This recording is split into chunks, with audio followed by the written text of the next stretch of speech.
Hi everyone, welcome back to the Rangers review. Rangers 2, Celtic 2. Chris, Jack, an absolutely crazy game. And let's be honest, a tone of conversation we did not think we'd be having at half-time. A type of conversation Rangers should not be have been having in the dressing room, given how that first half played out. If you somehow didn't see that game, Rangers were completely dominant, one of the most dominant Old Firm halves I can think of in a long time from a Rangers perspective. To go in 2-0 up at the break, their only regret may be that that it wasn't more. And then Celtic totally dominated the second half. Beyond it being a cliche game of two halves, Chris, I thought what made Rangers strong and effective and dominant in the first half, which was their power, their duels, playing forward directly, worked against them in the second half when this age-old issue we've seen of they can't keep the ball, they can't control games with the ball, nor kill games with the ball. And it felt like it was coming for a long time. Celtic scored just before the hour, I think. So they scored at a good time. Danny Rule did make changes, but in the end, Hatate's equaliser, I don't know who it was that bundled in the equaliser from the penalty spot. It felt like it was coming, and it just feels like a huge missed opportunity for Rangers, doesn't it? At half-time, you're thinking 3 points, all but in the bag. You're thinking, could Rangers go and win 3, 4, 5 even and have a really comfortable and really commanding victory? And you're thinking that gap to Hearts has been cut. At the end of 90 minutes, the gap to Hearts increases once again. Rangers' form right now is not that of title winners. They're not picking up wins. They're not picking up enough points. And that 90 minutes almost sums up why, if Rangers don't go on and win this league, that's probably 90 minutes that sums it up why, because they don't have a 90-minute performance in them.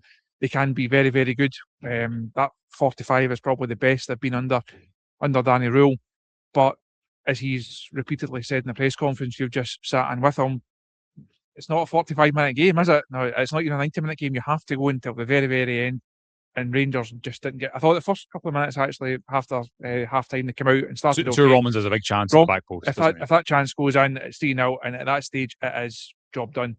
But it didn't. Celtic then get a foothold in the game. They are then they're able to grow from that, and ultimately, for as good as Rangers were, 45 minutes. Can't really quibble with Celtic getting a point, Carrie. Not at all. Overall, I think a point is a fair result. It's a point that does nothing for either side. A point that Derek McInnes will be sitting along the other end of the M8 very, very happy about. Yeah, and the reason it's more of a missed opportunity for Rangers, because you're right, Celtic were worth a point in the end, but the reason it's more of a missed opportunity for Rangers is because it was them who was 2-0 up and not 2-0 down. And let's be honest, this was a Celtic team. If you looked at the starting 11 that you thought, there's a lot of loan signings in there from January within their squad. The Rangers were at home. And they started so well, Chris, and it's an absolute travesty that the topic of the show is not that Yusuf Chermiti goal, because the first goal, what a goal it is. The second goal, what a goal it is. He dropped off after the break, I think, like a lot of his teammates. But yeah, in my mind, that's the issue of this game. Rangers are so effective in the first half because they play the game on their own terms, much like the Hearts game. And that's been the accusation, pardon me, against Danny Rule's team, that they've not been able to, control games, only react. And that's what we've seen in a lot of Old Firm games. Rangers still haven't lost an Old Firm game in the league since, I think, September 2024, but generally they've reacted to what Celtic have done. In the first half, Celtic were reacting to them and struggling. After the break, what you saw, I think, was a Celtic team who are so much more comfortable when the game slowed down. And Rangers couldn't speed the game back up because they couldn't get far enough up the pitch. And the worst moment of that game for me, Chris, the worst period of the game is there's 4, 5, 6, 7 kicks from Jack Butland in the 10 minutes, maybe less than that, before Rangers concede the penalty for a handball against Dujon Sterling that was given by VAR. That typified their issue to me. They couldn't just get a foot on the ball, keep it, build their way up the pitch. By that point, I guess that the direct approach that had helped them in the first half was led to a complete lack of control. And that's why I think it felt like Rangers were sitting off, because they naturally tire as well. Did Danny Rule change it too late? Maybe we can come on to talk about that. Yeah, but I can't get away from that, Crystal. What helped them in the first half worked against them in the second half, and we've had that conversation for so long that this team still don't have enough of an identity on the ball. I think we've been having that conversation since Steven Gerrard left the building. Yeah. Even at parts during when he was here, You think back to a number of those Old Firm games where he was the manager, and control was almost the key word for Rangers. You never thought they're going to put in a 45 minutes like that. They had a structure about them. They were solid on the ball. They had a way of playing that was just suited to these games. They could attack and they could be adventurous when they had to be. If the game was there to be killed, you've got a midfielder, Stephen Davis, in it. Give me the ball and he'll just make passes. You've got Ryan Jack, you've got Glenn Kamara. Chris, no one I don't think wanted the ball when Rangers were 2-1. That's the issue. No one wanted the ball to really knit things together. Sorry, I interrupted you. But you've also got in that side you had Connor Goldson able to defend, not making mistakes like we've seen John Shooter make some this afternoon, but over the course of the season as well. Without harking back to that campaign too much, there's a reason that is the last Rangers title winning side, because they've not built a better one than that, and the lessons from that one still have to be built. There's games like today. You're 2-0 up against Celtic at Ibrox. You simply have to win it. There's no. You can throw as many excuses. You can say penalty, unlucky. Yes, is it a penalty? Yes. It doesn't matter what narrative you try and build round about it. Rangers simply have to win that game, and they didn't.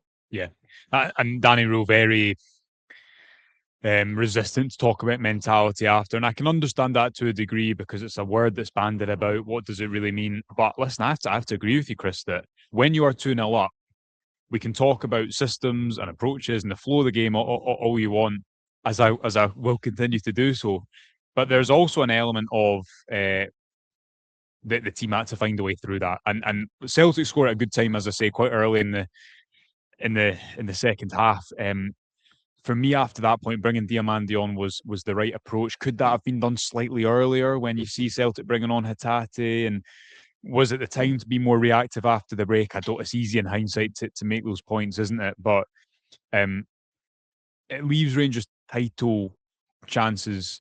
It's such a blow because not only is it 6 points, but this was their home game. They still have to go away to Tynecastle. They still have to go away to Celtic Park. And I guess the concern would be, Chris, as I believe, and I've tried to outline, when the game isn't on their terms and when it twists a little bit, do you have whether it's mentality, ability, whatever it is, to react and quieten and calm this crowd? And Rangers didn't have that today, did they? No, they didn't. And those key moments, as good as they were in the first half, second half was just as bad. Celtic, to their credit, they made their changes at half time. We spoke about the Parkhead game pre-match. And Rangers not being at it in that first half, been really outplayed, should have been out of sight in that first half at Parkhead. Danny Rowe gets a lot of credit, and rightly so, for the way he changed it. But it's Martin O'Neill that's going to get the credit. It's his players that are going to get the credit for the way that they came back into it today. But Rangers allowed them to do it because the approach just wasn't there. Didn't get the ball forward quick enough, as you said. Nobody wanted to put their foot on it and take a bit of sting out and then try and make something happen. The second half was played the way that Celtic needed and wanted the game to be played, and Rangers, for all they tried, just couldn't find a way to actually remedy that. And as you mentioned, it's a shame because we should be standing here saying two outstanding goals. The first one goes in, and we just look at each other thinking, "What's actually?" I think it's the best goal I've seen live. I can't believe we're not leading off it.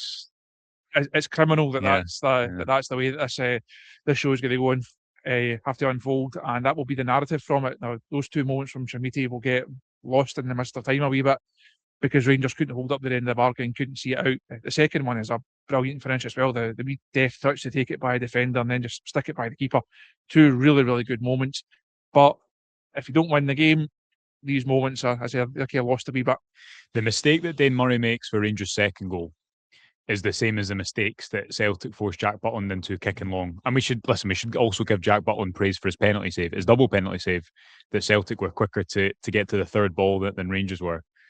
But that's it for me, that Dane Murray slices that ball and presents Yusuf Chumiti with an opportunity that he does brilliantly to take, going round Araujo, pardon me, before finishing. Similarly, in the second half, it is the pressure that Butland is under, the fact that Rangers are on their heels instead of on their toes. They can't get up the pitch. And again, the crowd here, Chris, they were so with the team in the first half. The anxiety fed into the game very quickly. You can understand why, because it's not as if you're watching a team that you can necessarily trust to see out games, or It's not as if, people know what they're seeing, and they can see that Rangers don't have control at that moment. So while maybe it helps the team a little bit if there's a less anxiety in the ground, I think that always derives from what's on the pitch, Chris. And that's when Rangers needed that, the number 6 that we've spoken so much about to just calm things down, take the ball under pressure, and maybe gain a bit more of a foothold. In terms of Danny Role's decisions, did Diamande come on too late? Is that too critical? Listen, if he changes it at halftime, then maybe you're saying, you just got to keep doing what you're doing. But is there an argument that Rangers should have then been a bit more reactive from that strong 2-goal lead that they'd done so well to build? I think you can maybe look at the first opening phases of the second half. I mentioned the Romans chance at this end. If that goes in, everything is well in the world, isn't it? And you go in and you win the game fairly comfortably. I think as soon as that doesn't go in, and you then get a sense that the crowd's starting to turn a wee bit, that Celtic have got that foothold in the game, that the momentum is really starting to turn. At that stage, do you just say, look, we'll take our 2-0, we'll take our 3 points, we'll shut up shop, we'll stick James Tavernier on, we'll put an extra defender on, we'll take a striker off, try and put Diamande in the middle of the park, and you just try and see it out, and you take 3-0. At half time, people here said would have been thinking 3, 4, 5. Nobody would have seen Celtic come back into it apart from Martin O'Neill and his players. So they get a bit of credit for the way that they did that. But so Rangers didn't react. I think the manager, maybe in hindsight, if he had his time again, I think he would maybe have made that sort of wee bit earlier. Or as I say, do you go and put on someone like Tavernier? Do you put him on a more defensive option? Just say, look, we'll take her 2-0. They'd much rather be taking that and have a bit of praise for doing so than the criticism that will inevitably follow, because you've chucked away a 2-goal lead, and you've chucked away 2 points as well. Yeah, absolutely. Well, we'll be back in the morning. Derek and Johnny and Blair were also live after the game, so make sure you catch that. Rangers back here against Celtic, same opponent, same game next week. Intriguing to build up to that and see how that goes, Chris. But the top line here, it's Rangers 2, Celtic 2. It's 2 points dropped from a winning position for Danny Rule's side. Now 6 points behind Hearts with just 9 games to go in the Scottish Premiership title race.